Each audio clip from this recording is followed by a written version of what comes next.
a special guest here today that's going to kind of talk about his past experiences in the business world and maybe give you some advice. So without further ado, I'm going to let him introduce himself and we'll get started. Hi, my name is Nick Fritchen, Union Grove alumni, graduated 2002. I actually took the Intro to Business class with Mr. Swanson. After high school, I went to college at University of Wisconsin-Whitewater. I have a degree in operations management, which I highly recommend. 100% placement at Whitewater. Second highest paid degree right behind accounting. And a lot of the people I know that are still doing operations management are making more than the accountants. So definitely would recommend that. They offer that at Madison and some other universities, but great degree to get into. Currently 35, own two different businesses, some in Kenosha and some in Northern Illinois, all the way down to Chicago. So kind of have a diverse background of businesses. Awesome. So in your current job, what is your current job and what are your specific duties? What do you do on a typical day? Okay, so my main business that I have is Allstate agency. I have two different agencies, one in Grayslake, Illinois, and one in Park Ridge.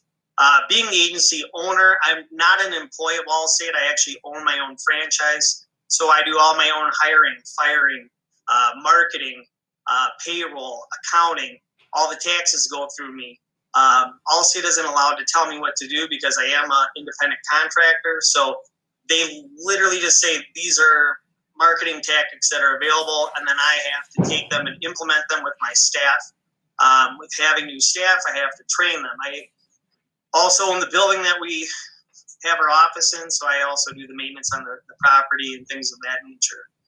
Many different hats. And then my other business, I have 9 duplexes in the Kenosha area. I personally manage those with my girlfriend, collecting rents. I do a lot of the property maintenance myself. I'm pretty handy, so anything I can do to take out the expenses, I try to manage that myself. But the biggest thing is just managing the cash flow on the business. It's not so much how much money comes in, it's how much money comes in after expenses and how to manage that. And I've seen a lot of people that get into a business and they become extremely successful up front, not realizing that when you make $40,000 in a month, but you have $39,000 in expenses, you can't spend $40,000. So that's the biggest thing that I am constantly doing is need more marketing, need more staff, need more this, need more that. How do I keep my expenses low by keeping my cash flow as high as possible without putting myself underwater? Awesome. What personal skills do you find valuable in the business world? Well, I think number one would probably be interpersonal skills. It doesn't matter what job you have in the entire world, you're selling something. If you're a nurse, you're selling yourself to a patient. If you're a car salesman, obviously you sell stuff. As an insurance agent, I sell insurance products, but then I also sell, why does someone want to work for me? Why does someone want to do business with me? Selling my accountant on why he wants to give me extra time over somebody else. So you're constantly selling yourself on different aspects. It's not always about selling a product, but maybe it's yourself. Interviewing for a job. It's also a sales tactic. So all these things, I would say sales on the first end, and then the back side is going back to accounting. Having the accounting background to understand money in, money out, to be able to look at your books at any point in time in the month and realize I have to cut back on this or I have to go in deeper on something else to try and get us to what our quota is or what our goal for the week, month, and year is. So I would say between the interpersonal selling skills and then obviously the accounting side of the business. So that I've seen great salespeople who can't manage the cash flow, and I've seen great people with cash flow that can't pull the money out of their pocket to spend money on marketing to keep the business moving forward. Awesome. As an accounting teacher, I love hearing you throw that in there. I appreciate that. No problem. What do you like about your current job, and what are the benefits to having that job? So with the two jobs that I have, the best part is that I don't have a boss. There's no one above me. I don't have to ask for permission. If I need to make a quick change, I don't have to go through a hierarchy of can I do this, can I do that. So that's my number one favorite thing. Number two is the flexibility. If I want to go on vacation for a week or a month, I just do it. I want to take a 3-day weekend, I just go.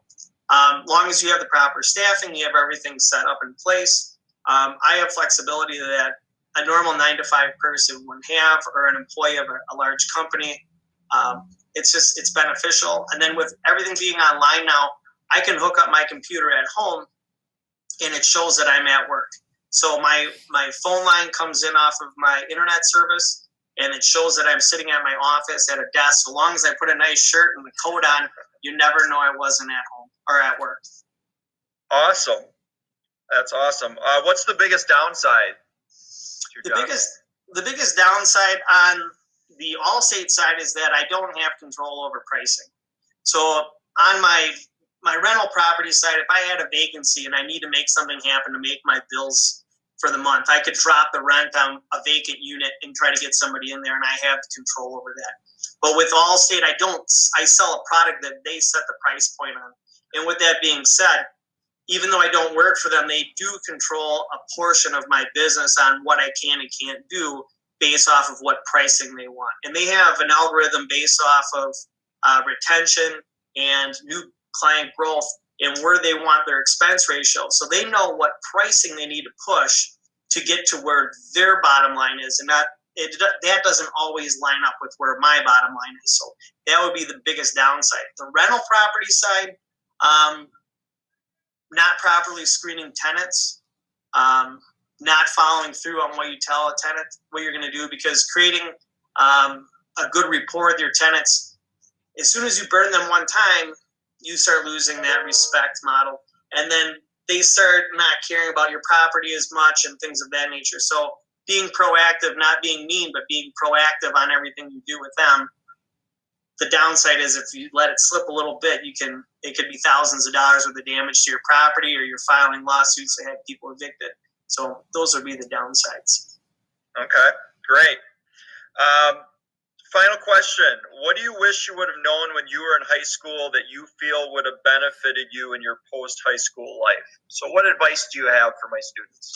Well, the biggest thing is when I went to college, I didn't know I wanted to go into operations management. All I had taken is some generic business courses, accounting 1, accounting 2, intro to business, entrepreneurship. And I knew that I liked that. So I went into the business education system, but I didn't really have a vision or a plan in my first 2 years of college. I was just a pre-business major trying to figure out what I wanted to do. I think that trying to make a better plan for what I wanted to do in college would have gotten me ahead. The second thing would be stop wasting money when I was in high school. I had a brand new 65 Mustang in high school. I had a Ford Explorer that I paid for in cash myself. If I would have taken that money and invested it into a Roth IRA and invested it for retirement, if you look at where the stock market was in 2002 and where I'd be right now, we'd be talking about, Nick, when are you going to retire? Not, Nick, what are you doing to make money? Yeah, time value of money. That's one of the key things. The earlier you learn that, the better, for sure. Yeah, that's the biggest thing now. Now I'm in not in a retirement mode, but I'm thinking towards retirement. I'm only 35, but I'm thinking, what's my exit strategy? How much money am I going to have saved up? What type of cash flow am I going to have? So the Allstate thing's not going to be there forever. The rental properties, I'm hoping, is going to be my cash flow for the rest of my life. But outside of that, I want to be able to have more passive income, looking into Roth IRAs. Not so much of the 401k option because I'm self-employed. They do have a SEP, but realistically, I want to retire before I'm 59 and a half, so the tax consequences of the 10% penalty before 59 and a half isn't going to help. So now if I would be in this mindset when I was 18, I'd probably be really close to retirement right now. Yeah, that's a great point for my students, that the earlier you get that focus and you understand that, the earlier you can go and do what you want to do. Yeah, and then that's the biggest thing, is that we're work isn't always what you want. It isn't. A lot of people go to college to do something that they like to do. And realistically, I'm on the flip side. I want to go to college to make the most money as I possibly can so I can stop doing that so I can do whatever I want. And that's the big difference. And it took me 15 years to get to the correct mindset. And I finally am there now. And even with this downward economy, I'm at 100% occupancy in my 9 duplexes. My agency is running. I'm still at work today. So I really haven't been affected where some other people might have been affected in different ways. Awesome. Well, thank you so much, Nick. Intro to Business students, you're going to have a little write-up on this, so look for that attached to this assignment. And Intro to Business students, I will see you tomorrow.